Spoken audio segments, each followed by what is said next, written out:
InsyaAllah. Pembagian warisan pusaka tinggi di Minang diberikan ke ahli waris perempuan. Dah ada harta pusaka tinggi dibagi do. Nah, bagaimana hukum Islam tentang tidak ada harta pusaka tinggi dibagi? Jangan sabu ijo model itu. Difitnah awak de orang. Karena orang Minang sendiri banyak yang tak tahu jo adainya. Nyo kece harta pusaka tinggi dibagi dia geng ke pedusi. Bila lu harta pusaka tinggi dibagi, harta pusaka tinggi itu milik kaum. Kaum awak, suku awak. Ambo misalnya, mau Melayu. Nah, harta pusaka tinggi itu milik orang Melayu. Kalau toh kadi untuk kan biasanya parui surang-surang, nenek surang-surang. Kalau kini dibuat oleh sianu, itu bukan dibagi ke untuk inyo. Suatu saat mamak bisa saja menarik maliakan kena lain. Namanya ganggam bau untuk namanya. Jadi dia kecek awak nempunya. Kalau awak nempunya dia bisa awak menjual. Tidak bisa. Jadi tidak ada harta pusaka tinggi itu dan dibagi serupa faraid. Harta pusaka tinggi itu punya siapa? Punya kaum. Atau mana kau pedusi memaci laki-laki pi merantau dahulu. Tu kan banyak membawa sawah tu kan rantau. Dan tinggal di kampungan dan pedusi. Nah, tapi dia kau punya tidak. Pedusi dan berkuasa indah mamak dan matur. Mamak pedusi laki-laki. Ya sudah. Jadi tidak ada sebenarnya di Minang tu matriarkat. Kan orang kan tadi mengecekkan berkuasa perempuan di malo. Cuma kadang-kadang adikku ada yang keliru dihamalkan ada. Kalau dulu mamak ketika masih menjalankan tugas dan fungsinya, tibonya ke rumah gadang. Rumah gadang itu kan isi banyak keluarga ya. Nah, makanya dulu orang anggan kawin sesuku. Maka itu orang sesuku itu dulu seniniknya besoknya serumah gadang. Leka mungkin anak rumah nan di ujung, babi ini juga anak rumah di Pangka, kama pulangnya. Jadi dipantangkan bukan berarti haram. Tidak ketujuh. Artinya tidak disukai oleh orang tu. Maka dah disukai. Kini kan banyak aja nak suka nikah. Ada orang kadang nama pantang je negara itu. Nak kesinan tak pulang dah. Baru saya bersuara mengecek ke orang gaya. Kecek ibunya. Kama, calon orang tu tak salah. Alasannya tidak jalan, mungkin pengalaman dulunya tidak jadi orang sini anak merasa ini. Nah, jadi ada saja orang berpantang model itu. Dan kenapa dahulu dipantangkan orang? Kalau itu kok bercakapnya bako, rumah tangga kan bisa saya bubarnya kok. Mau orang semua gadang bersiarak jadinya. Jadi lemahlah hubungan sosial. Atau makanya tak dipilih ada orang Minang dulu kawin sesuku tu cari yang lain balik-balik dapur aja. Bagaimana itu? Ya itunya kan dapurnya surang-surang di kamar tu.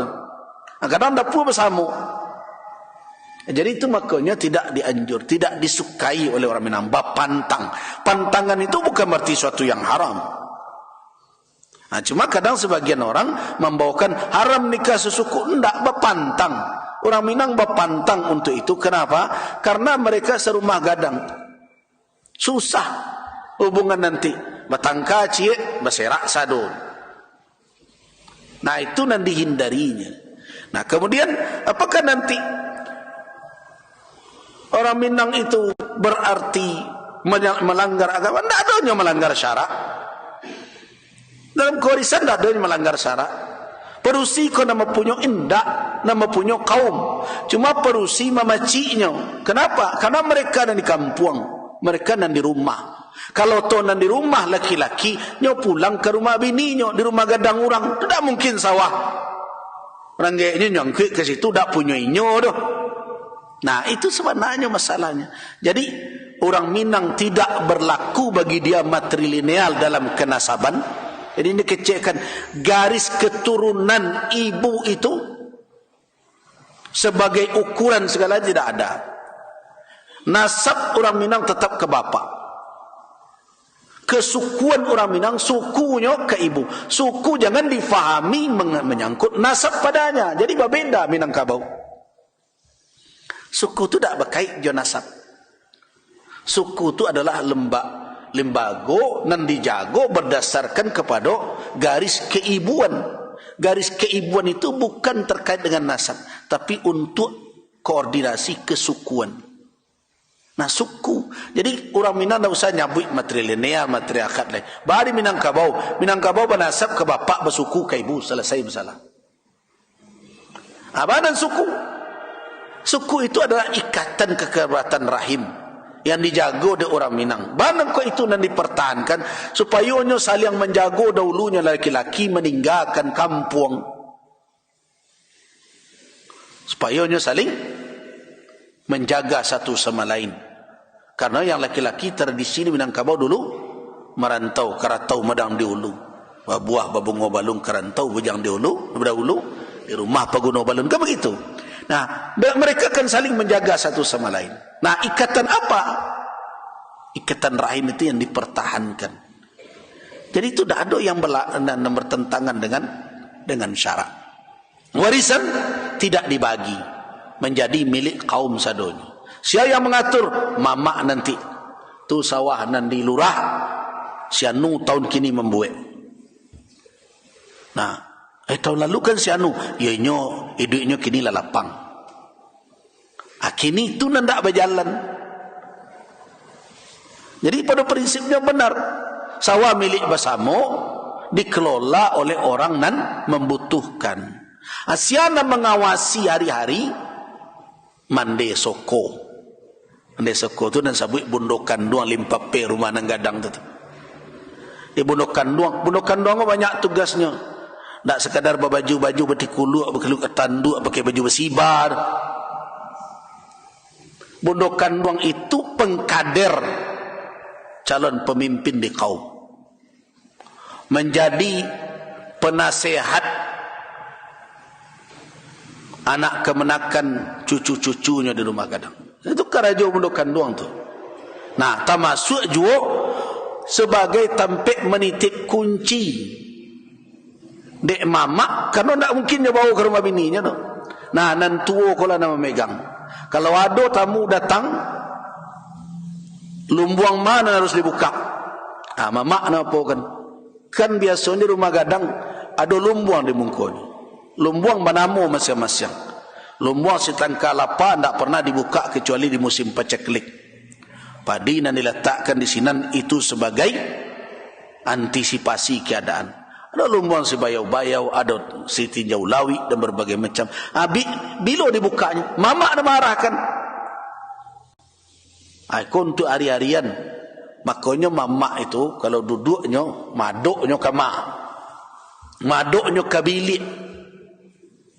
Untuk tak bilik sini calik dah. Di samping bilik kan pintu ke dapur. Supaya nampak dia berasuk, tak berasuk dapur kemenakannya. Tu kok maduknya ke bilik mamak itu.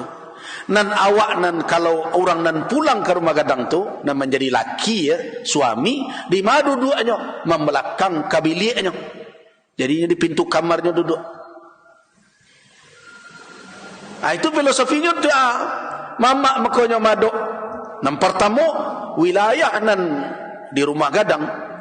Nan sapaki budak maimbau itu, selajang kudo melari, itu. Saya tak kuncang melopek itu wilayahnya tak ada wilayah orang Semando dulu. Orang Semando wilayah dalam kamar bini. Kau mamak nak berkuasa di situ. Nah, mamak akan mencalik. Ketika keluar kemenakan orang Semandonya, arifnya. Keluarga kemenakannya nan lain dan tidak berbagai macam. Hanya yang menentukan sawah dimudik untuk sianu, sawah dilurah sianu makai, ikut selama ikut lah membuat akini sawah dek ikut lah iduknya lah lumayan alir ke sianu membuat le. Itu kerajaan mamak dulu. Nah kini itu hilang, jadi tak ada harta pusaka yang dibagi orang. Nah, bahkan harta nan habis pun kan kecil orang ada orang nan punah. Dan punah itu ada babalahan, ada orang yang kabuli dan berbagai macam. Indak dan sejangka, ada dan seto, ada dan setampuk dan berbagai macam. Jadi jangan dikatakan bahwa harta pusaka tinggi dibagi. Nah, wanita yang hendak bundo kanduang atau mande soko memaci amanah dari mamak kepala wari. Sampai mengkader pengulu. Kini bako dak jalan kaderisasi pengulu.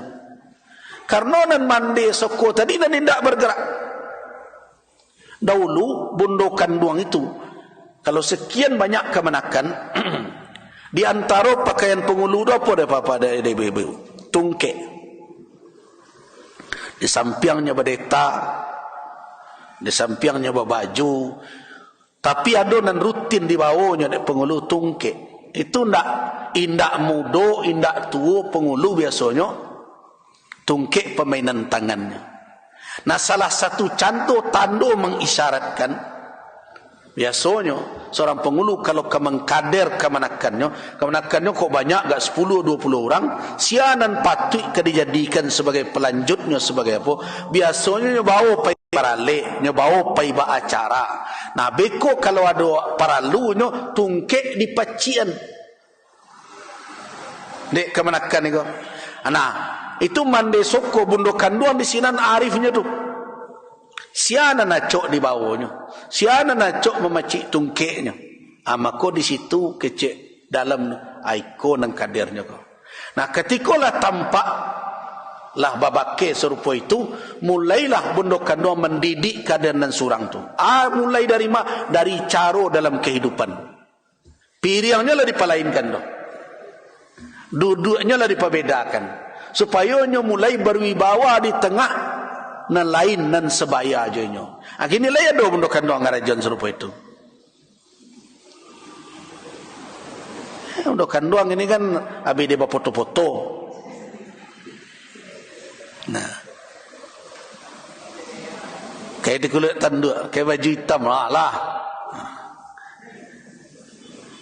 Tugas itu nanti kerajokan dia bundo kanduang di kaum. Jadi bukan pemiliknya, tapi sebagai titipan amanah. Nah, makanya mempuro aluang bunian. Nyo nama macikan itu. Sianan mau untukkan mamak kepala wari. Itu nama menentukan. Biasanya mamak bertanya ka bundo kanduang ka mande soko bako itu, so inyo nama doi setiap hari gitu. Jadi kecejo atau pusako tinggi dibagi because sudah itu dijualnya. Bolo sudah itu di malu ada arato pusako tinggi dibagi. Tidak ada dibagi, dia hanya diuntukkan membuat sianu. Itu namanya ganggam bauntuk, bukan dalam makna memiliki. Allahu a'lam. Kita cukupkan sampai di sini. Banyak maaf, waffaqanallahu wa iyyakum lima yuhibbu wa yarda. Wassalamualaikum warahmatullahi wabarakatuh.